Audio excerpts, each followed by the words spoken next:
조갑제 TV 시청자 여러분 안녕하십니까. 2022년 2월 5일 새벽 1시 30분입니다. 어젯밤에 제24회 동계올림픽이 베이징에서 개막되었습니다. 그 개막식을 한 2시간에 걸쳐서 구경을 했습니다. 저희 소감은 이렇습니다. 2008년 베이징 하계올림픽 때의 개회식과 이번 개회식이 느낌이 많이 달랐습니다. 2008년에는 중국이 처음으로 주최한 올림픽이므로 중국의 실력, 특히 찬란한 문화를 보여주려는 노력이 아주 강했습니다. 그래서 중국 자랑으로 도배를 했습니다. 좀 거부감이 생길 정도였습니다. 그러나 이번에는 그렇지 않았습니다. 글로벌한, 그리고 뭐랄까요, 문화를 앞세우고 좀 겸손해졌다고 그럴까요? 또 개방적이 되었고 아마추어들이 많이 나왔고 어린이들이 많이 나왔습니다. 그리고 이미지가 눈송이를 주제로 했습니다. 그리고 힘을 뺀 예술적인 문화적인 색채가 강한 그런 개회식이었습니다. 중국이 많이 달라졌다. 어떻게 보면 중국이 자신감입니다. 이게 글로벌한 이미지. 그러나 2008년에는 내셔널리즘이 강한 그런 개회식. 이 차이는 중국이 국력을 이제 드높이면서 자신감을 갖게 되었고, 그러다가 보니까 좀 여유를 갖게 되었다. 이렇게 저는 봤습니다. 이 동계올림픽 이야기를 하기 전에 이 동계올림픽을 주최한 나라가 진짜 선진국이라는 느낌이 듭니다. 몇 나라가 되지 않습니다. 그 나라 중에 대한민국이 들어가 있다는 게 참 대단하다는 느낌이 듭니다. 하계올림픽보다도 오히려 동계올림픽을 주최한 나라가 잘 사는 나라입니다. 몇 나라가 안 됩니다. 한번 세어보겠습니다. 미국, 프랑스, 이탈리아, 스위스, 노르웨이, 오스트리아, 일본, 캐나다, 독일, 유고슬라비아, 러시아, 대한민국, 중화민국. 몇 나라입니까? 13개 나라죠. 하나, 둘, 셋, 넷, 다섯, 여섯, 일곱, 여덟, 아홉, 열, 열하나, 열둘, 13개 나라입니다. 13개 나라에 대한민국이 들어갔습니다. 그리고 이 동계올림픽은 눈이 와야 되니까 개최할 수 있는 나라가 제한되니까 한 나라가 여러 번 합니다. 미국이 4번 했습니다. 프랑스, 이탈리아가 각 3회 개최를 했습니다. 그리고 스위스, 노르웨이, 오스트리아, 일본, 캐나다가 2번씩 개최를 했습니다. 그 다음에 한 번씩 한 나라가 독일, 유고슬라비아, 러시아, 대한민국, 중국 이렇습니다. 하계올림픽 때보다 동계올림픽을 개최하는 중국이 더 부티가 났습니다. 더 부자스럽게 보였어요. 감독은, 개회식 감독은 유명한 장예모 감독이 했습니다. 이번 개회식은 시각적인 즐거움을 주려는, 밤에 하니까 그렇지 않겠습니까? 는 노력이 아주 눈에 띄었고, 우선 입장식이 아주 재밌었습니다. 저는 입장식을 보면서 이렇게 사진도 찍고 노트도 해봤는데 세계 지리 공부를 압축적으로 하는 듯 했습니다. 그런데 흥미로운 것은 파키스탄, 인도, 브라질, 나이지리아 이런 나라에서는 선수단이 매덕 인구에 한두 명 보내는 것이었습니다. 그런데 작은 나라, 예컨대 노르웨이는 인구가 한 500만 밖에 안 되는데 이번에 대규모 선수단을 보냈습니다. 선수단이 100명이 넘습니다. 노르웨이가 몇 번 우승한지 아십니까? 6번 아니면 7번입니다. 어마어마하죠. 주로 이 스키 분야에서 노르웨이가 아주 석권을 합니다. 네덜란드는 또 스키장이 없어요. 그런데 네덜란드는 또 스피드 스케이팅은 잘하죠. 네덜란드 사람들이 체력이 좋고 평균 신장이 세계에서 제일 크지 않습니까? 선수들을 많이 보낸 데가 북구, 유럽, 그리고 한국, 일본, 중국. 인도는 아마 인구가 조금 있으면은 중국보다 더 많아집니다. 한 4, 5년 안으로. 한두 명 보낸 걸로 기억됩니다. 한두 명.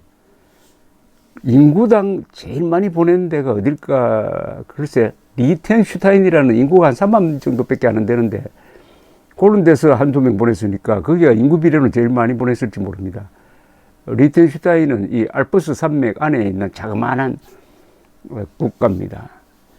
그리고 러시아는 이게 약물 금지 이 규정을 어겼다고 그래가지고 이번에 국가 단위로는 참석하지 못했습니다. 선수들이 개별적으로 참석을 했습니다.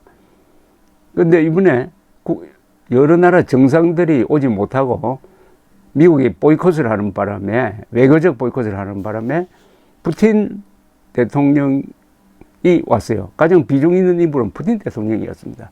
푸틴 대통령이 러시아 선수들이 들어오니까 이 손을 흔들고 있었습니다. 좀 멋쩍었어요. 근데 이번 동계올림픽을 계기로 해가지고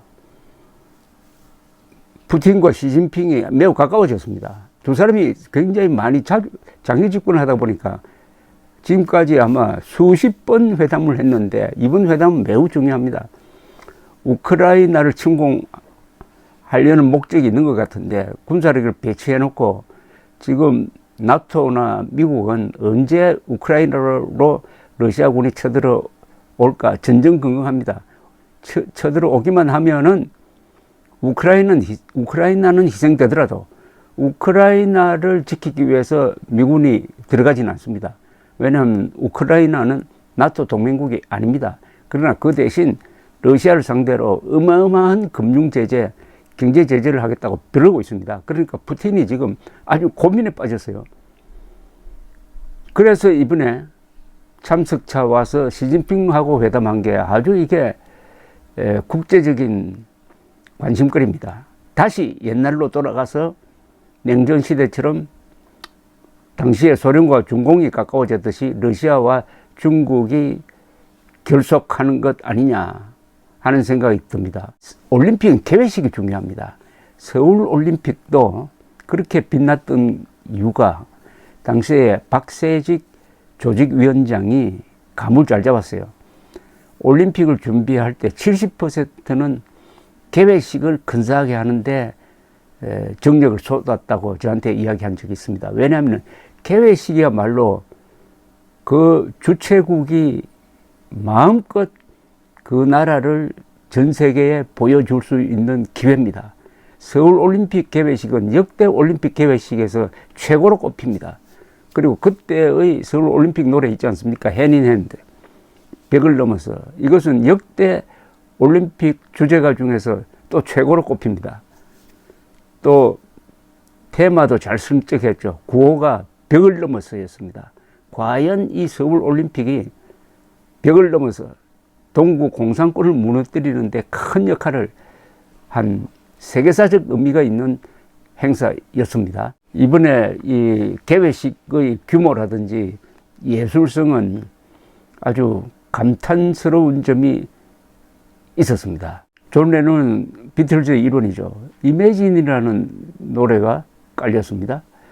미국을 그렇게 싫어하면서도 존 레논은 뭐 영국 사람이지만 주로 뉴욕에서 활동을 했습니다만 영어권 노래를 불렀는데 그 가사가 보면 상당히 반전적인 또 반국가적인 내용이 있습니다. 평화지상적인. 중국과는 안 맞는데도 그걸 대담하게 깔고 자막까지 넣었습니다. 그러면서 중국의 인권 탄압 이미지를 희석시키기 위해서이기도 하겠지만은 평화를 내세웠습니다.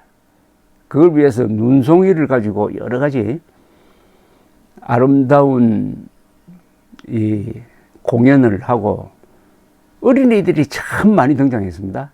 프로보다는 아마추어들이 많이 등장해가지고 좀 순수한 모습을 보여주려고 노력한 것이 아마 효과가 좀 있었지 않느냐 하는 생각을 합니다.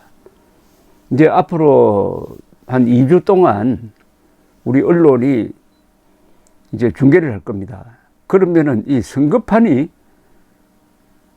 조금 가라앉지 않을까 하는 생각이 듭니다. 이게 누구한테 유리할지 모르겠어요.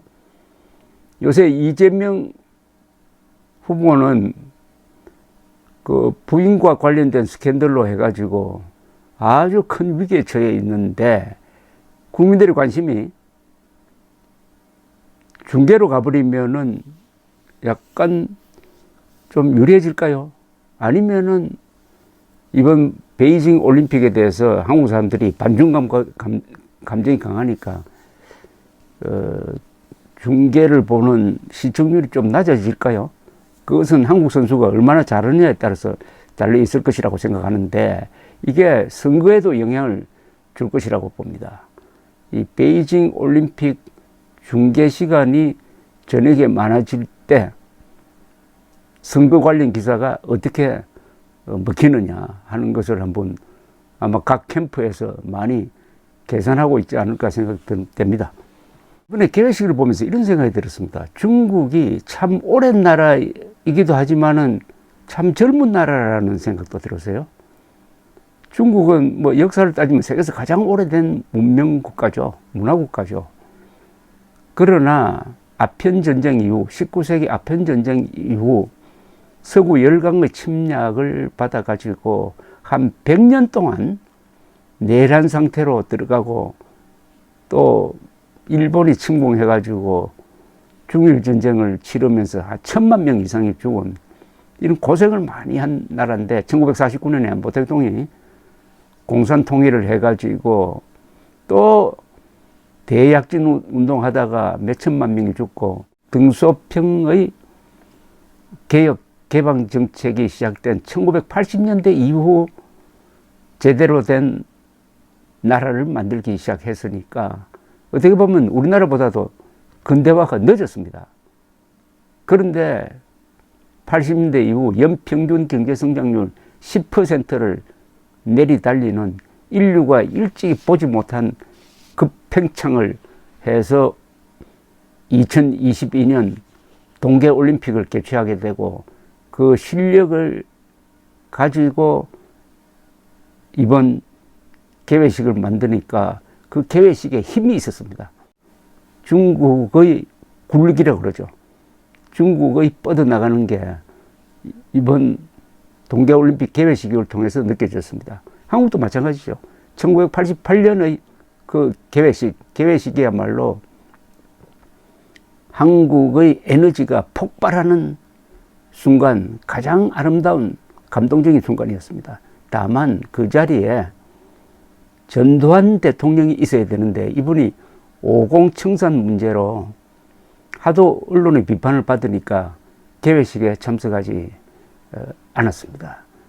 서울올림픽을 성공시킨 분은 전두환, 노태우 두 사람인데 특히 전두환 대통령이 공이 크죠. 서울올림픽을 유치하고 준비한 사람이 전두환입니다. 전두환을 아무리 역사 속에서 지우려고 하더라도 서울올림픽이라는 세계사적 이벤트를 만든 사람으로서의 전두환은 절대로 지울 수 없을 것이라고 생각합니다. 그래서 어젯밤에 동계올림픽을 보면서 새삼 동계올림픽도 중국보다 한국이 먼저, 하계올림픽도 중국보다 먼저 주최한 한국이 참 대단한 나라구나 하는 그런 감회를 갖게 되었습니다. 감사합니다.